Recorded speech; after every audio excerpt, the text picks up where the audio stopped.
région de Cappadoce, qui veut dire en langue perse cheval, parce qu'il y avait beaucoup de chevaux ici à l'époque où les Persans l'habitaient, soit les Arabes. Voici rendu en plein centre de la région de Cappadoce. Cappadoce est formé par de la lave, de la cendre, de la boue volcanique. Alors on peut remarquer que l'érosion naturelle sculpte des cônes qu'on appelle des cheminées des fées.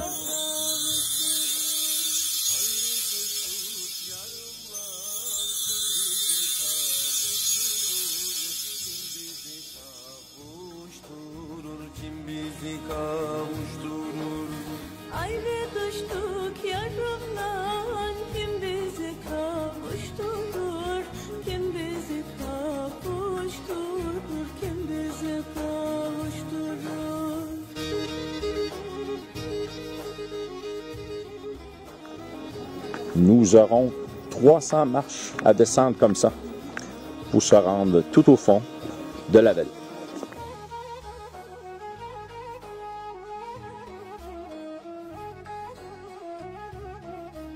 Nous allons maintenant visiter une église rupestre du 6e siècle. Ici, c'était des orthodoxes qui peignaient sur les murs ici des grottes.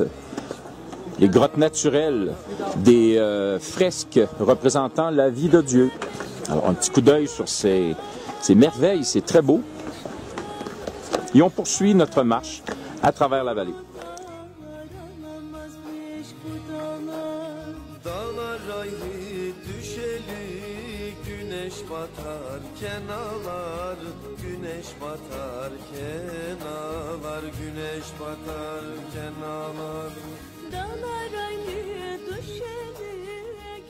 La Turquie est un producteur de vin et on retrouve bien entendu différentes sortes de vignes.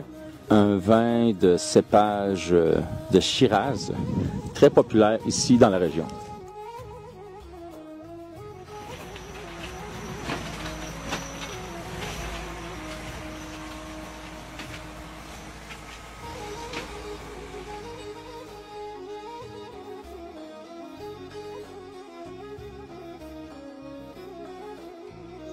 Alors on dirait vraiment un décor du film La Machine à explorer le temps, mais ce n'est pas ça.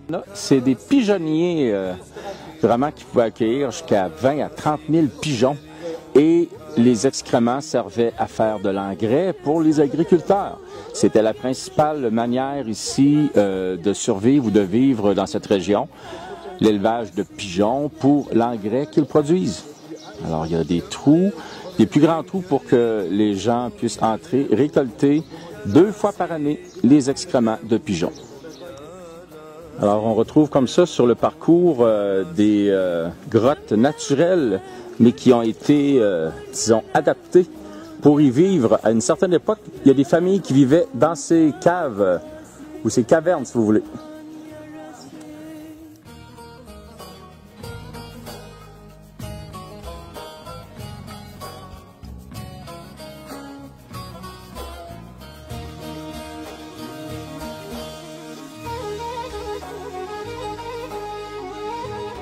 Si vous avez envie de pipi durant l'excursion, alors ici on retrouve une véritable toilette turque.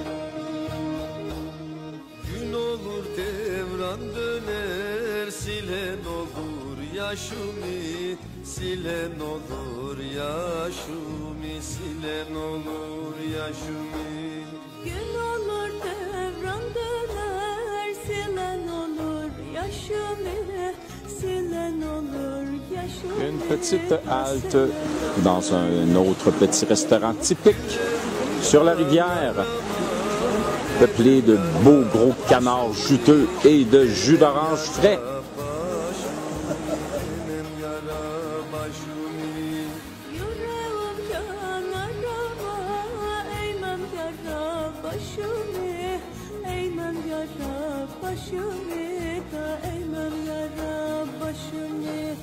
Yara başımı yüreğim kenara eğmem yara başımı başımı eğmem yara başımı da eğmem yara başımı yüreğim yanar ama eğmem yara başımı eğmem yara başımı da eğmem yara başımı yüreğim yanar ama eğmem yara başımı eğmem yara başımı.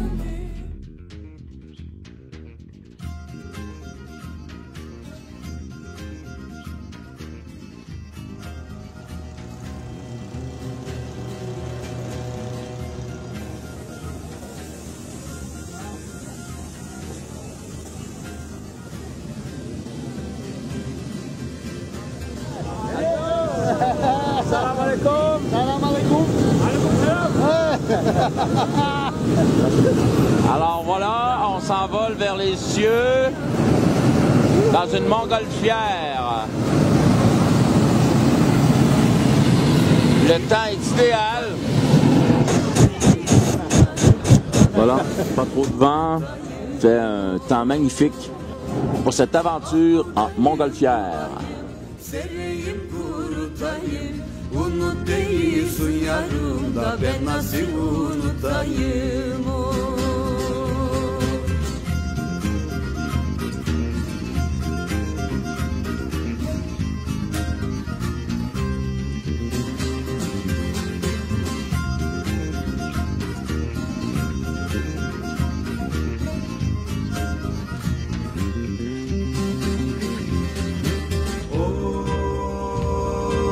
Yarım yatma uykuya da rüya görürsün rüya. Şeker olsam karışsam da yarım içtiğin suya. Oy. Ah buradayım buradayım, sereyim kurutayım, unut değilsin yarımda, ben nasıl unutayım o. Ah buradayım buradayım, sereyim kurutayım, unut değilsin yarımda, ben nasıl unutayım o.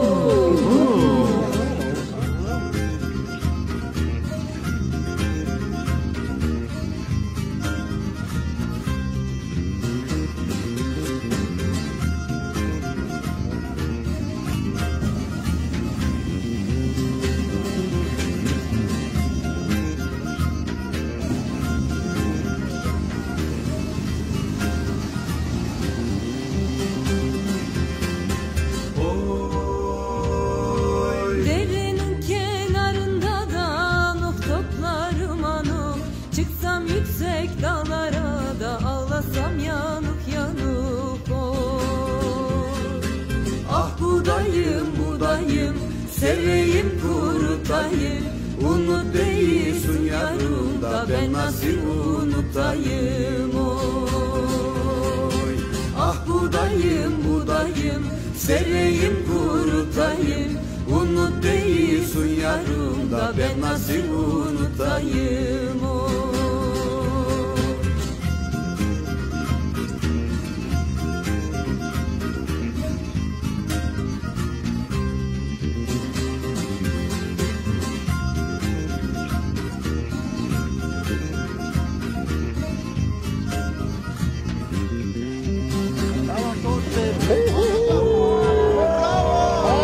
Yarım yatma uykuya da rüya görürsün rüya. Şeker olsam karışsam da yarım içtiğin What is the guy? Alors, on a atterri directement sur le trailer en plus, accueilli par des techniciens ici en bas. Unut değilsin yarımda, ben nasıl unutayım o.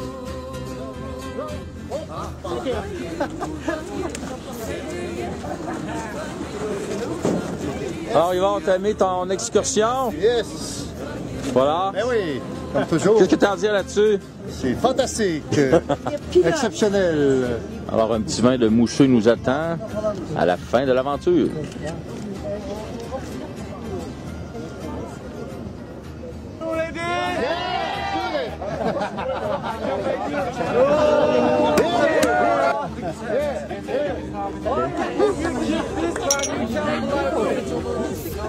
Yar kolların da şimdi nasıl durursun oy. Ah budayım budayım, seveyim kurutayım, unut değilsin yarım da ben nasıl unutayım oy. Ah budayım budayım, seveyim kurutayım, unut değilsin yarım da ben nasıl unutayım oy.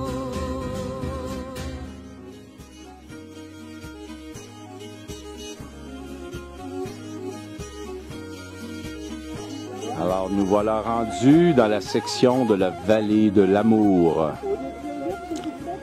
Laissez tourner votre imagination et devinez pourquoi on appelle ça la vallée de l'amour.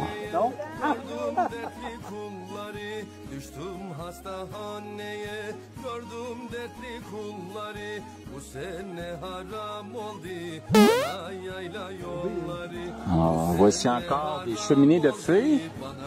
Mais je pense pas que c'était des fées, c'était plutôt des nymphes qui rentraient par le bout de ça, là, parce que...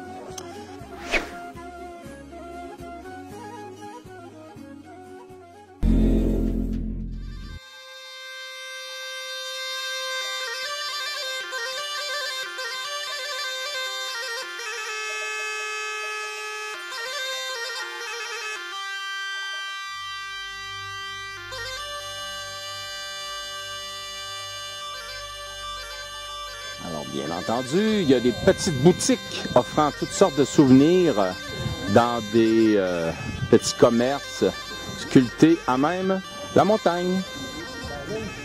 Alors, on fait du shopping et on s'en va manger par la suite.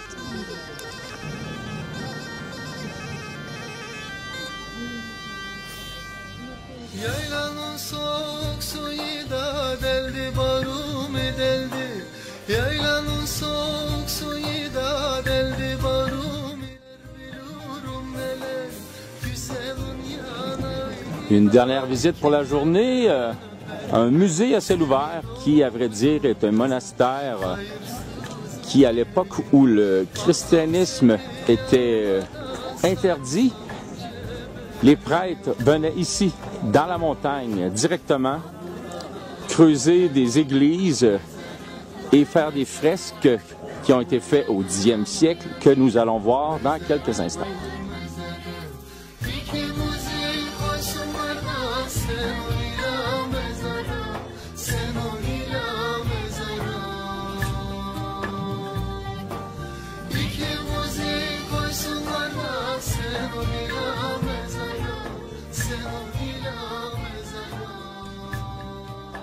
Tout en haut comme ça, dans la montagne, on retrouve 3 cuisines, 3 salles à manger où les religieux pouvaient se regrouper pour partager les repas.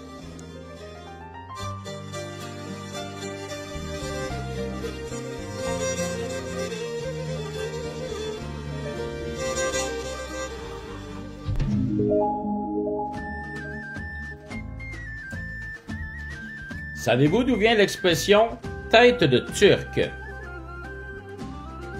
Au XVIIe et XVIIIe siècle, les Turcs étaient les emblèmes des barbares cruels, des hommes forts sanguinaires et puissants. C'est pour cette raison, et pour faire suite à l'expression « fort comme un Turc », que dans les fêtes foraines du XIXe siècle, on trouvait des attractions constituées d'une sorte de jeu du marteau, surmonté d'une tête enturbanée, symbole des Turcs, dans laquelle il fallait taper le plus fort possible. La force du coup étant mesurée par une aiguille. Dans ces jeux, il était bien sûr plus viril de se frotter à un symbole de force, à l'époque où les Turcs symbolisaient la force et la virilité, et dont la cible du jeu avait la forme d'une tête de Turc. Mais c'est le fait que cette pauvre tête était constamment frappée par tout le monde qui a fait de la tête de Turc celui sur lequel chacun s'acharne. Cette expression date de 1866 et elle signifie donc, au figuré, une personne souffre-douleur qui est la cible de railleries constantes de la part des autres.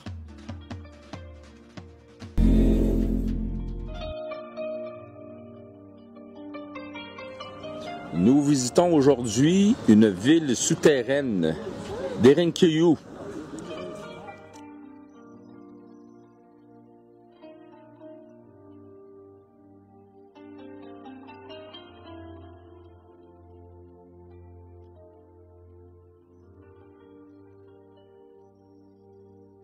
Des galeries qui remontent jusqu'à 2000 ans avant Jésus-Christ, protégeant à l'époque la civilisation contre l'ennemi au lieu de remparts ou de forteresses.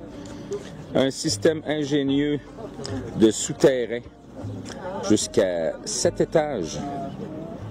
Alors on visite ça, on prend son souffle parce que la vie aux claustrophobes, c'est un peu étroit.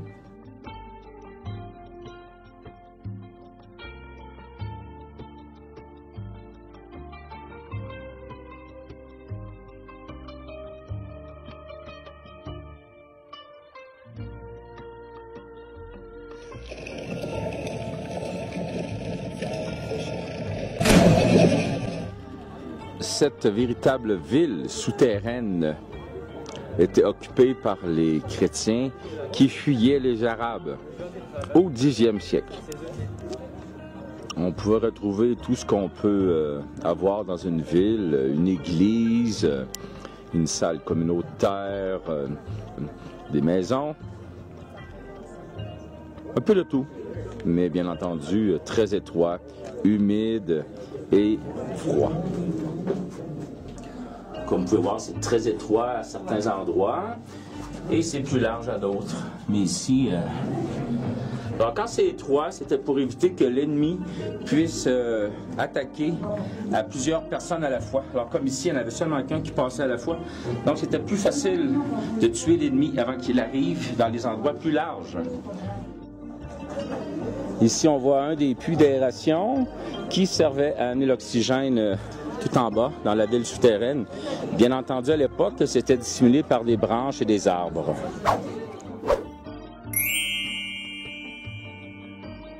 Des souterrains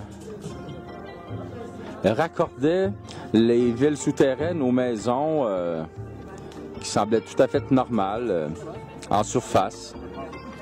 En cas d'invasion, les gens quittaient par les souterrains et allaient dans les villes souterraines.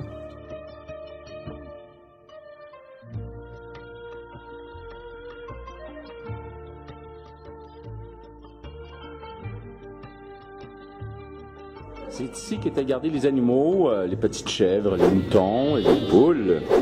Et on peut d'ailleurs voir les mangeoires qui servaient à nourrir ces petits animaux.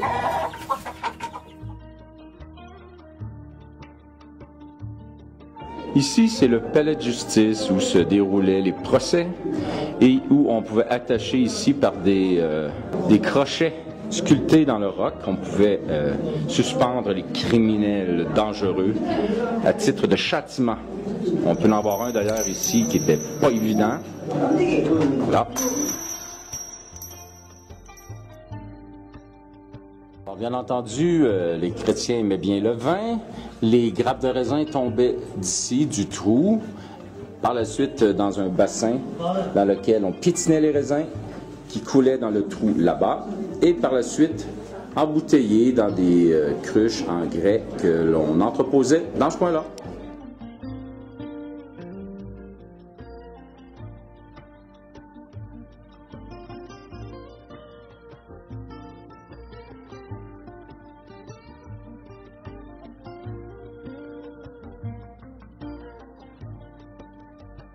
Ici, c'est l'école où on recevait plusieurs étudiants en même temps pour recevoir les différentes informations et éducations de l'époque. C'est ici que se termine notre exploration d'une des 30 villes souterraines de la région de la Cappadoce.